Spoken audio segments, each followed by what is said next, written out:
Super. Thanks so much. I'm very happy here that you all have joined while I'm currently on vacation. So this is here. I'm here now in Bavaria in my flat. So the whole video setup is arranged. Hopefully the quality is also fine here, and we don't have any issues regarding the setup. Unfortunately, it's my holiday here, so I don't have my fancy labor thing set up where I can show you the NDI use cases with a very complete setup.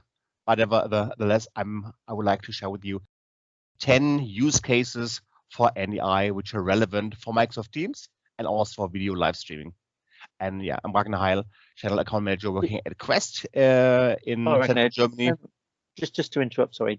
Have you got your presentation running? Oh, I already started it, but then the sharing has I just thought I'd removed. remind you.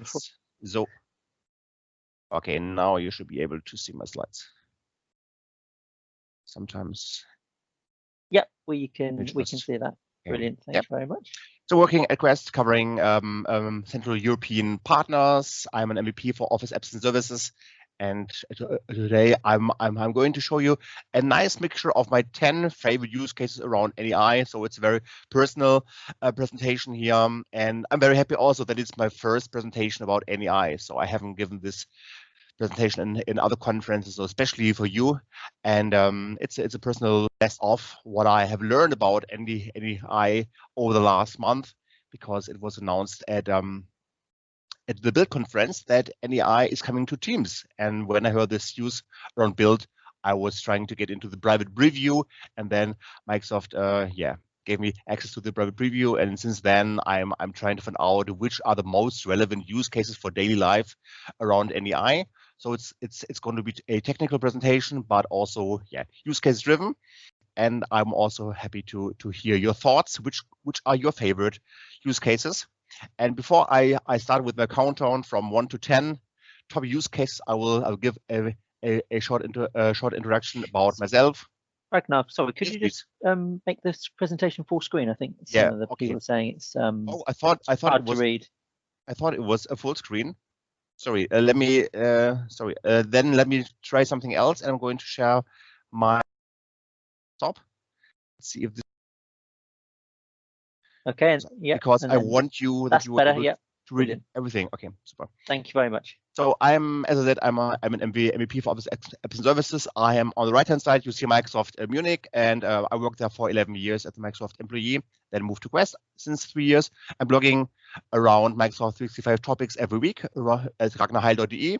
I love headsets, as you can see. I'm blogging about headsets, and also a new section in my blog is called Stream Out Loud, where I'm passionate about live streaming, and that's something where I'm also doing every single week. So I'm not only having here my podcast around Microsoft 365 topics and especially around Teams, I'm also having a weekly live stream with Alexander Eggers around Microsoft Teams news. This is usually in German, but sometimes we have English speakers. The next one is going to be tomorrow at 9 o'clock p.m. Central European Summertime. So that's about me, and now about NDI, and here I'll give you one short, very picture to show you that the main message around NDI is it is a free tool set, it's a free protocol, and it is going to help you at the end to have less cables in your complex video setup. So just imagine you have a very complex setup, like you have one room for broadcasting, you have another room which is your production studio, you have maybe a third room, also a production studio, then you have a video calling station and so on. And the whole production studios are full of very different cameras, full of very different microphones, so very complex setups. And in the past, if you would like to work with multiple rooms and many different cameras, always a mess of cables. So you ended up having meters and meters of cables, and this was expensive and difficult to manage. And the biggest value of NDI is this can be a cable-free video streaming experience. That's actually the biggest value. So I was doing, since the COVID-19 lockdown, I was doing a lot of church live streamings, and And here it could prevent that we would buy a 50 or 100 meter cable and through it through the whole church. And this is going to increase the acceptance of streaming, and also it's easier and faster because it's cable free. But nevertheless, you need internet. So NDI is all about internet video, and it can only be used inside the local Ethernet network. So it's fully focused on LAN. So all the cameras and the whole setup needs to be inside the LAN network. Otherwise, it will not work. But the good thing is it's free. All the tools are free. NDI is a system and a tool set offered by a company called NewTek, which also provides a lot of great cameras for NDI. And you can get all the tools. I'm going to talk with you where you can download them. But now let me start with use case number one, which is the Microsoft Teams setup. So I get a lot of questions also a few minutes ago on Twitter. Hey, how do you set up NDI in Teams? The first thing is really you have to go into the Office 365 Teams Administration Center, and you have to do the meeting policies, and there in the audio and video section, you have to enable, as a Teams administrator, you have to activate NDI streaming. So by default, it is disabled, so the admin needs to enable it. And then on the client side, you need to enable it on the Teams client, and you have to do it on the Teams desktop client. Currently supported in Windows, not in Linux, and on Mac. I think I'm not really sure. I think on Mac it's still not there, so it's currently on the Windows. You just enable it in your profile settings, and then go to permissions and enable NDI.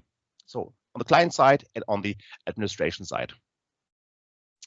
Then my use case number one: if you would like to do a Microsoft Teams live event, or you would like to stream to a public social media channel, then using NDI, you can not only have your Microsoft Teams attendees and participants in your live event, you can also add Skype users.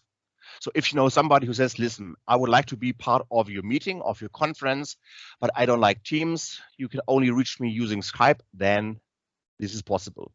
So that's a nice use case for people who cannot use Teams or don't want to use Teams. And the other use cases would be Skype is not only known for the Skype Consumer Edition, which we maybe all have tested in the last years. There's also a very, very professional, very high quality solution on the market called Skype TX for broadcasters. And if you watch daily television, you always see a lot of video conferences in the news television, and they very often use Skype TX for broadcasters. And the quality is just amazing. It's expensive. It's a very complex setup, but to give them the maximum of quality, especially for news TV, Skype TX is well known used. And so you could also, as I said, bring your Skype TX broadcasters into the Teams experience, or also bring the Skype users into it. And you have to take care that you enable Skype that you enable NDI in Teams. So in case you want to use Skype, you have to go into the settings of your Skype client, go to calling, and then also allow NDI. That's very important. And then another issue which I would like to inform you, if you look on the left picture, there is the third picture is very strange. So this guy is somewhere squeezed and so on. So the third guy looks very, very strange. So if you would like to do a streaming session using OBS, you have to do some tweaks. And here I've shared with you how to do the so you have to go into OBS, and you have to tweak the scaling and add a special filter called scaling aspect ratio, and put it to 1230 to 720. Otherwise, the Skype user will be squeezed, and that doesn't look good. So that's a little bit of strangeness, but if you know where to find it, then it's easy to fix within a few clicks. So that's my use case number one, is Skype. Then I just started talking about OBS, which is my favorite tool around live streaming, and OBS is now available in version 2.6. And the great thing about OBS is I can really stream my streaming part to things like to channels like Twitter. I can stream to Facebook. I can stream to YouTube, to Twitch, to the Periscope, to what it is, to LinkedIn, and so on. So multiple social media channels I can stream, and that's usually not possible using the standard Microsoft Teams live events. So I'm using OBS a lot for live streaming. And the value here is I can also add in my live stream, I can add my Teams users, Microsoft Teams users. I can add a Skype user, and I can bring users in different ways. So I can have really multiple sources, but all 3-4 speakers find their way into my social media live stream. And what you need is here, you need OBS. That's available for Windows and Linux. Just go to your favorite search engine and enter OBS Studio. It's a free tool. It works great. It's stable. It's full of features. So I love OBS. And to get NDI enabled, you need to do another Google or Bing search, and then you enter OBS NDI plugin. Then you will go to a special GitHub page, and then you just download for free the NDI plugin. And then you literally go to OBS, and then you can enter the NDI plugin. So that's how it would look like. I would open here my OBS. I would create a new scene and call it Teams Fest. So that's my new scene. And then here I just click on plus, and then there is a new NDI source, and I call it let's say Teams. And then I would pick here the source name, which I currently cannot do because I'm currently using Teams, so I cannot really. Yeah, so I have to be out of my meetings, but this is the way how I would pick my source and then add NDI to my OBS experience. So it's just a very few clicks. You just have to know that you need an additional free tool called OBS NDI plugin. Yeah, so that's something which is super useful. I love streaming to social media channels, and here embed Teams users into social media, and Skype users and so on, and others. And the magic here is definitely, that's super interesting in my opinion, use case number 3. You cannot only add in OBS in a single meeting attendee, like I'm adding Jodo and Joanna Doe and so on. You can also add an incoming audio. So only adding single audio, not a full video. You can also add as a special NDI source, and that's great, the large gallery mode. And you can also add as a special NDI mode, the together mode. And then also the incoming screen sharing is a special NDI source. And then the actual speaker, which is currently speaking and highlighted, can also be a dedicated, separated NDI source. So if you have nice streaming tools like a Stream Deck, which has beautiful buttons and so on, you can make for each single Teams, Microsoft Teams scenario, a different button, and then by clicking the Elgato's Stream Deck button, you can switch between active speaker, large gallery, together mode, audio, meeting attendee 1, 2, 3, and you just click it, and it's crazy. So this is super rich. It's free. You just need Teams. You just need OBS. And maybe you spend a few dollars here in euros into the Elgato Stream Deck, which is powerful. So this is really great experience, and you can customize your streaming experience as you like. So at the end, your streaming experience looks like a TV show, a TV news show, and not like an ordinary meeting what we have every day. So that's very, very rich. Number 4, a very good practice is always to have separate machines. So not only using my laptop for streaming and also playing a video here, which is going to be shown, but to have separate machines. So one streaming machine which you actually don't touch, so it just streams, and and the second one is firing PowerPoints or is firing videos. Because if you would just use one laptop, which would play a video and which would stream, it could go into buffering, it could go into a high CPU workload. So I recommend really to use NDI tools like the VLC player. So this nice thing here is the VLC player, which you know from playing videos maybe, and this supports also NDI. So here you just need an additional laptop and or machine, use VLC, play your video, and then this video can be embedded into your NDI experience. And that's helpful and reduces workload and reduces CPU power and RAM of your streaming machine. Because number 5 is a free tool. It's called OBS plugin, and it's crazy because with this tool you can use OBS and then you just use your mobile. It generates a QR code. I just scan my QR code with my phone, and immediately I can join using my phone this OBS live stream. So in case you want to live stream and somebody really wants to join your live stream, in 1 second you just share this link, and then this person can join your live stream using the phone or tablet. So that's very, very powerful as well. Use case number 6, that's a very great video from Daryl Webster there as a service. I'm not going to play the whole video. It's around, I think, 5 or 7 minutes, but Daryl does great content, and here I recommend to watch Daryl's video. His YouTube channel is called Modern Workplace Solutions, and he has played along here how to use and how to run Microsoft Teams live events using NDI fully on your mobile. So if you have some use case where you don't work with your sophisticated setup here, like I do with the video mixer and a camera and a laptop, you just have your mobile and you want to stream with your mobile, then watch Daryl's video. It's super great. Use case number 7 would be you can monitor the audio inside of your LAN.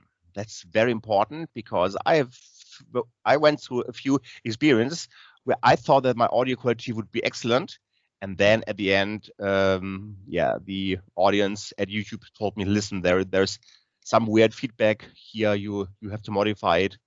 So what the audience is hearing on the social media channel can be super different of what you're hearing when you're doing an interview. So if you have free resources like free staff, family members, colleagues, friends, then it's also recommended to have one person who is checking with the NDI audio monitoring tools the sound before it goes live into the broadcasting, because they can catch the audio sound before it goes into broadcasting, and this is as compared to the one which you have on your headphones. This is going to improve the quality of your stream immediately. Use case number 8. That's a pretty new use case. OBS, as I said, is my favorite tool. I really use it every day, and you can use it as a new proxy webcam in Microsoft Teams. So if you say, listen, my Microsoft Teams experience is always super boring, always the same kind of picture and nothing really interesting, and OBS is so rich because in OBS I can have multiple people here and all the customizations and the filters and branding and effects and so on. It's super rich. I would like to bring this experience from OBS into Teams. Yes, you can do it. Approach number 1 is existing since a few years. You use the NDI tools and you use the NDI virtual plugin. But this would be a plugin approach. The new approach is existing now since a few days using OBS version 26, and then you can use OBS as a virtual camera inside of Teams. So you just go to Teams, go to settings, go to your camera, and pick OBS as your camera in Teams. And then you can do in your Teams meeting whatever you would like to do, because you have the full richness of OBS, and you're going to impress everybody because yours is going to look different. And especially if you use the new Teams spotlight features, you know, and you can pin yourself very large, and then you can create a lot of special attention because you can do all the craziness in OBS. And if you want to have some more inspirations about what you can do with OBS, then just go to YouTube, and there are so many tutorials about the greatest effects and transitions and filters for OBS. So it's very rich to increase quality of the audio and video filters, but also adding effects and transitions and much more. And again, this is free. So OBS version 26 is free. The NDI tools would be free, and if you would ask now, what is now the difference between the NDI plugin for virtual camera and the OBS 26 version? Is with OBS 26 you only can have one single virtual camera, and with the NDI plugins you can have like 2, 3, I think also maybe 3, 4. So you can have multiple virtual cameras. So that's the benefit of the plugin approach. But sometimes it's a little bit flaky, so I would recommend to go for the OBS 26 approach, which is now released since a few days. Use case number 9. As I mentioned, companies like NewCheck, who are producing the NDI tools, they also provide a lot of cameras. They have a bunch of cameras, and all their new cameras are NDI cameras. So if you would have a cable-less free experience in your company, in your home office, you can purchase this camera, just attach it on your wall, connect it to your router, and then you don't need a cable, and you just can have your video conferences, your Teams meetings and Teams events cable free, because the camera would use NDI protocol and would do a cable free experience to your meeting. This can be a home office as a scenario. It can also be in a scenario where you want to include other rooms and so on, because you want to give them a very complex scenario. So I have a case where we always want to include a Microsoft Surface, but the Surface is always in a separate room, and here we have a camera who's going to show the Surface screen, but we didn't want to have a cable between 2 rooms, and then use this camera, which are provided by companies like Lumens, Marshall, Panasonic, PTC Optics, and Sony, and as I said, also NewCheck, who are the inventors of NDI. And all these companies, by the way, have great YouTube channels. So I'm consuming the NewCheck and the PTC Optics YouTube channels every day, actually, because they provide great recommendations how to improve live streams. So it's not only about camera news, they also share a lot of best practices how to improve live stream qualities. Number 10. Unfortunately, NDI is only producing mobile apps for iOS, iPhone and iPads. The Android apps are third party, so I'm not going to spend so much time here on the third-party apps from Android, but for iOS, they have currently a few apps. The most important app from NDI would be the NDI Cam, and then you just use your iPhone, your iPad, and you can have a rich cam which is providing a cableless experience into your NDI setup. The app is offering a zoom slider.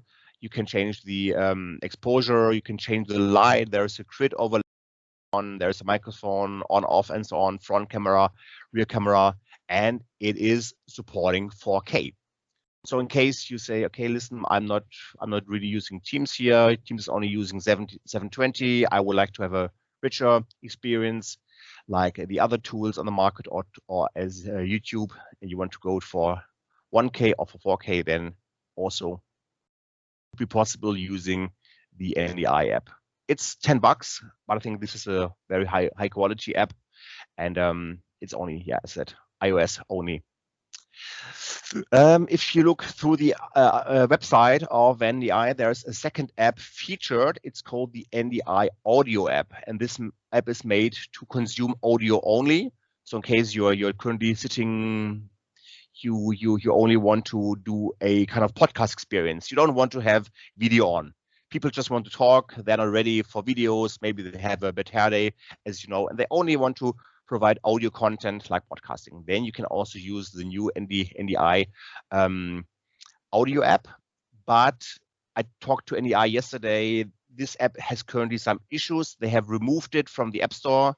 So on the official side, it's featured as the NDI audio app, but currently there are some issues. So yeah, you need to check in a few days or weeks if the NDI audio app is back in your iTunes App Store.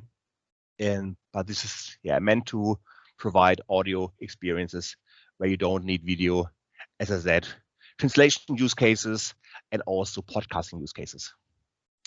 Additional to my number 10, I'm giving you a bonus use case, and the bonus use case is all around a new SDK for developers. So there are 3 ways how developers can use SDK for free. First, there is the classical SDK, and then there is an embedded developer kit, especially for ARM-based SDKs. So here, if you have this kind of devices, then you can use the embedded one. And then if you're into augmented reality, virtual reality, and you are fancy around the engine and you are able to write code for Unreal Engine, then there's special SDK for Unreal Engine. So that's something what I would like to go deeper also. When I'm going to get a little bit more time, I will definitely play around with the SDK. So that sounds very, very promising. It's quite new. And there's also a community board, a forum available where you can change code and ask questions directly on the NDI website and talk with other developers around the SDK. So what did we learn? You can really define a broadcast framework and architecture at the beginning.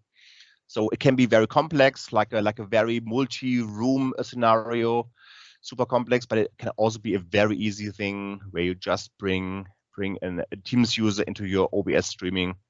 So it's up to you, and it's up to your use case if you want to have crazy complex, many cameras, many rooms, or just adding a Skype user or a Teams user into your OBS setting. Make sure that you create your proposition for the target audience, because my use cases sounded a little bit, technical and technical savvy, but make sure that you focus on the real value for the audiences. And so it's not only about the technical crazy stuff here. At the end, it matters what the audience gets for. But I'm quite convinced that the NDI is going to increase the attractivity, because we get more cameras and our brain is used to it. Our brains are used to watch movies, and there we have different cameras all the time. So our brain gets a little bit bored when we have to watch into one single camera for 60 minutes, because our brain always wants changes, and that's the reason why NDI is so attractive. 2 minutes left. Do we have questions in the chat window? Who would like to know more about one single use case? I'll have a look through now, and just I'll sort of mention them to you. So if we go through, we have someone's clarifying that NDI setting is available in macOS through settings and permissions, which is great to know.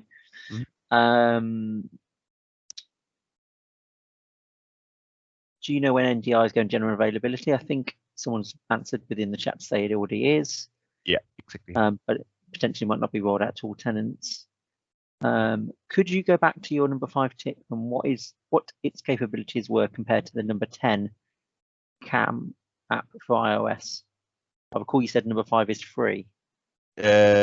Number 5, the OBS Ninja. This one, OBS Ninja is free. So actually everything what I mentioned here is free. The only thing which is obviously not free are the cameras. They are quite pricey. So an NDI camera costs around $1,000, but all the software tools are free. And this is this is just a way how you can, in case you have an Android phone, and don't have an iOS phone where you can use the official $10 iOS cam, then you can use this approach here. Okay, but this is not the official one. This is just my recommendation because it works really good. You can save $10, and it's a wonderful tool for people who don't want to, or who are not owning an iOS device. Okay. And it can be used to have also a group chat, to move a group chat into NDI, to use your camera of your smartphone or tablet. You can also do a screen sharing, which is super helpful, and then share the invitation link by URL or by QR code. Yeah, and it's free. It works pretty stable, and this guy who develops it is super helpful and always improving this product. And you can find more in the Reddit forum. So if you go to Reddit and you go to obs.ninja, then you find Steve, who is the developer of this app. Brilliant, thank you. Another question we have is, are there any security risks with enabling NDI? Presumably you would only enable it for specific people in the organization. Thanks so much for the question, because okay, this is a super important thing. When I tried NDI for the first time, I was playing around with my son. So I was having a Skype call with my son, and then adding him to our OBS, and then trying to live stream and so on. And then I hang up the Skype call with my son, and I still could pick his Skype NDI stream. So at the end, he was talking over Skype with his friends, but I could still, in theory, add his stream and stream his conversation with his friends to my streaming channels. So this is actually, NDI is always made for public or for LAN internal usage. So yes, if somebody shouldn't see or shouldn't pick the NDI source and the NDI stream, then you need to restrict it by giving special permissions, because actually, if you give the permission once, then you're able to pick every kind of camera stream and add it into your OBS and stream. This can be a security issue. So from the compliance point of view, yeah, super. So you need to take care, because otherwise it could be misused. Okay, brilliant. So we have another question is, when using NDI in Teams, could you have a scenario with, say, 8 people on a single Teams call, with each person being able to be used in isolation with, say, vMix? So could you please repeat the question? You have got 8 persons in isolation together with vMix? Yeah, so could you have a scenario with, say, 8 people in a single Teams call, so a conference, with each person being able to be used in isolation with, say, vMix? That if you're taking that Teams call and you're bringing it into your, you're taking it via NDI, are you then able to kind of change out of those 8 participants who's shown within your stream, or is it just a single capture of all 8 people? No. That's very important here, and I want to highlight this because this is a very important feature. So that's mentioned here on use case number 3. So you can, in NDI, you can choose if my NDI source is just attendee 1, 2, 3, or 8. So you can have 8 different NDI sources. So each attendee would be a separate NDI source. Or you say, okay, listen, I just want to pick the active speaker as an NDI source. Okay, brilliant. And then you would have one single NDI source called active speaker, and then you only can see the one who is currently speaking in the Brilliant. Okay, thank you. So we have another question, which is, what's the first essential step to upgrade a monthly management Teams live event, for example, town hall meeting, from your perspective? A dedicated streaming PC, and maybe switch from Teams as broadcasting tool to OBS? And that's from Rene. Yep. So my recommendation would always be to have really one pure role for the producer. So this producer is setting up the live events. It's he or she is going to start it and carrying that everything starts on time and finishes on time. And this person should not ever have a presentation slot. So always make sure that the presenters who are talking, giving slides, having conversations are not the producers. So at least you need always 2 different roles: the producer and the presenter. And Microsoft Teams is doing it well, because there are the two different roles, and you need to make sure that you have it, because otherwise it's very exhausting. It's super exhausting to have a large Teams live events, and you are the speaker and the presenter and the moderator and the producer, and it's super exhausting. Too many hats to wear at the same time, isn't it? I think that might be the last question looking at it. Someone just mentioned, Brenda mentioned that with NDI and Teams, there releases the capability from that side that when you restart the Teams client, it turns off NDI again, so you're not sort of leaving it running. You're not constantly streaming. Yes, exactly. So you need to. I thought that's a good question. I think you need to shut down your Teams client. Well, it would always help to disable it in the Teams settings, of course. But I think it should be enough to just kill the Teams client and then or shut it down, and then you wouldn't be able to pick it up and add it again until you enable it again. Yeah, understood. Okay, I think that is the last question. And by the way, there was this last question about how much time do we need to calculate to offer live events. I also really recommend to use Yammer as live events, or really use a stream and stream directly with live events into Yammer. And then you also need special time to announce all the live events, to make sure that everybody is joining live events. So you need internal or corporate communications to invite everybody into the town hall live events, and also to make sure that at the end, when there are still questions open on Yammer, that they are going to be picked up and so on. So for me, one of the most important things in live events are also the post event. So all the conversations where people are digesting the content.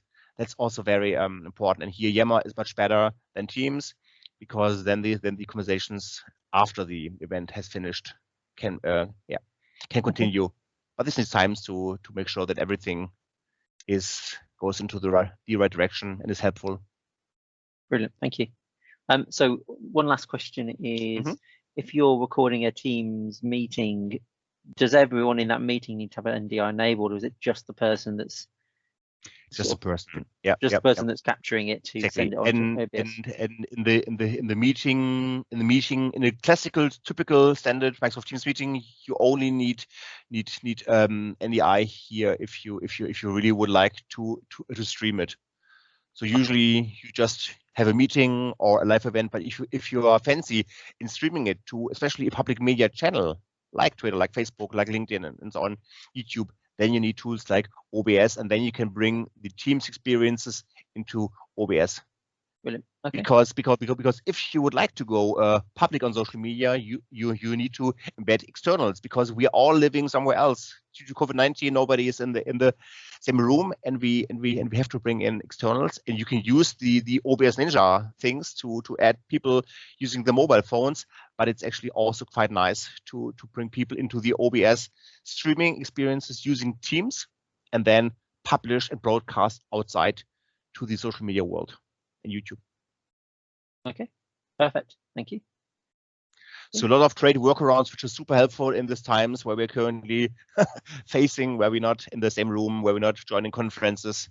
We're still separated, but want to be joined together in our community and provide value. Absolutely. Okay, that's brilliant. I think that's all the questions, Ragnar. So I would say, super. If you have more questions over the next days, just feel free to reach me, Ragnar Heil at Twitter. Just enter my name in Bing, Google, and so on. You'll find me happy to answer your questions also later. Brilliant. Thank you very much. Thanks for your time, Ragnar, and thanks everyone for attending. Thanks for being here. Thank you.